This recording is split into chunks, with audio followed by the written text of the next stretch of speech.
ஈரோடு நித்யா சமையலில் அவரைக்காய் குழம்பு பார்க்கலாம். ஃபஸ்ட்டு சின்ன வெங்காயம் நிறையா தொளிச்சிக்கோங்க. அது கடாயில் போட்டுக்கோங்க.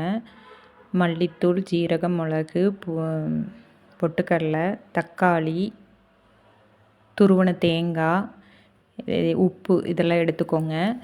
வெங்காயத்தை வாணலியில் போட்டு எண்ணெய் விட்டு நல்லா வணங்க விட்டுருங்க.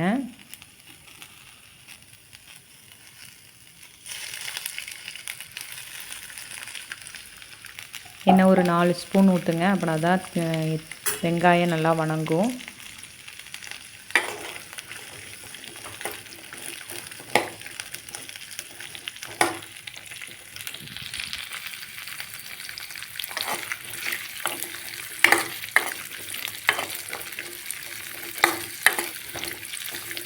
வெங்காயம் ஓரளவுக்கு வணங்கினதுக்கப்புறம்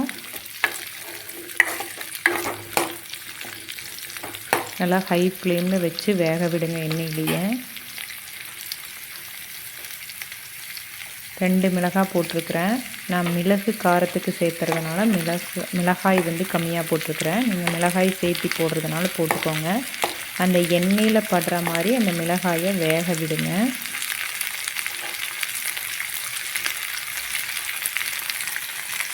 ஜீரகம்,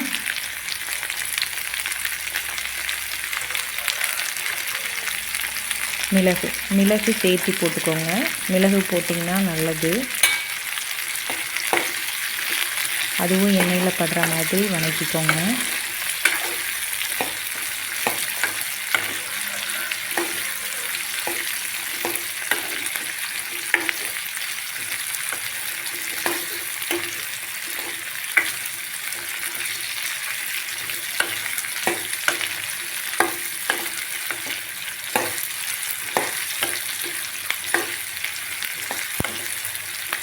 நல்லா வணங்க விடுங்க.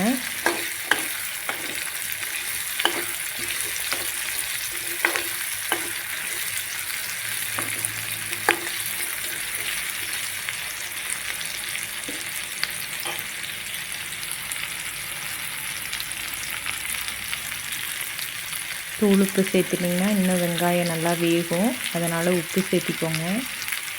கல்லுப்பு கூட சேர்த்திக்கோங்க. தக்காளி, ஒரு தக்காளி போட்டிருக்கிறேன். தக்காளி அதிகமாக போட்டிங்கன்னா தக்காளியோட டேஸ்ட் அதிகமாக வரும். அதனால் ஒரு தக்காளி அந்த எண்ணெயில் வணங்குற மாதிரி நல்லா அமுக்கி விடுங்க. தக்காளி வேகட்டும்.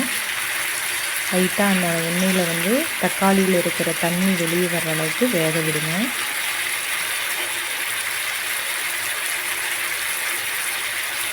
மஞ்சள்தூள் போட்டுக்கோங்க.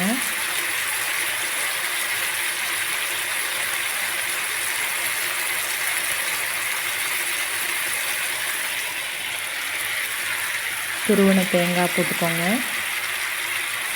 பொட்டுக்கடலை,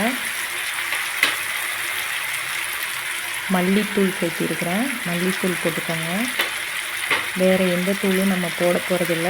காரத்துக்கு தேவைன்னா நீங்கள் மிளகாயும் அதிகமாக போட்டுக்கோங்க. இதில் மற்ற தூள் எதுவுமே நான் சேர்த்தலை. அவரைக்காயை 2 சைடும் காம்பை கிள்ளிட்டு சின்ன சின்னதாக அரிஞ்சு பாத்திரத்தில் அந்த காய் முழுகிற அளவுக்கு மட்டும் தண்ணி ஊற்றி உப்பு போட்டு வேக வச்சுக்கோங்க.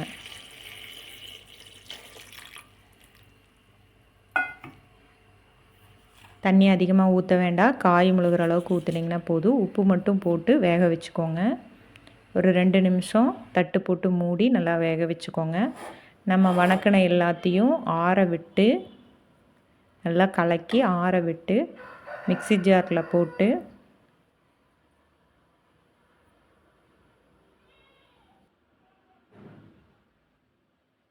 அரைச்சி வச்சுக்கோங்க. மிக்ஸி ஜாரில் போட்டு தண்ணி விட்டு நல்லா பேஸ்ட் மாதிரி அரைச்சிக்கோங்க.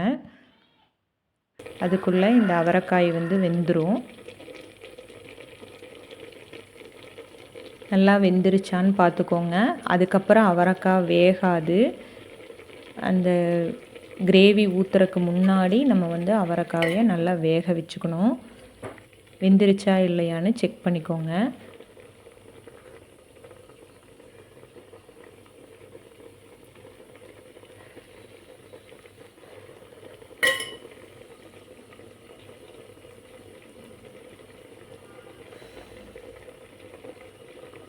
நசுக்கி பார்த்திங்கன்னா நசுங்கும்.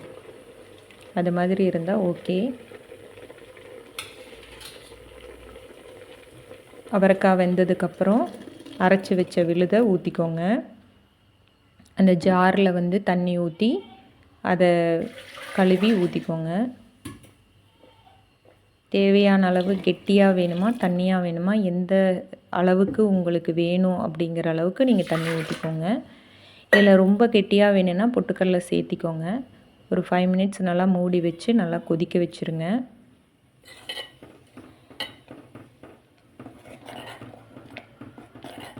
நுரை பொங்கும், பார்த்து அப்பப்போ அலாசி விடுங்க.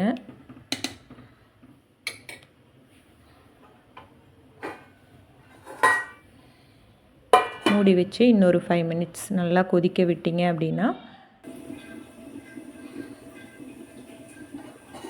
குழம்பு சூப்பராக இருக்கும். சாப்பாட்டுக்கு சாப்பிட்டு பாருங்கள், சூப்பராக இருக்கும். செஞ்சு பார்த்துட்டு கமெண்ட் பண்ணுங்கள்.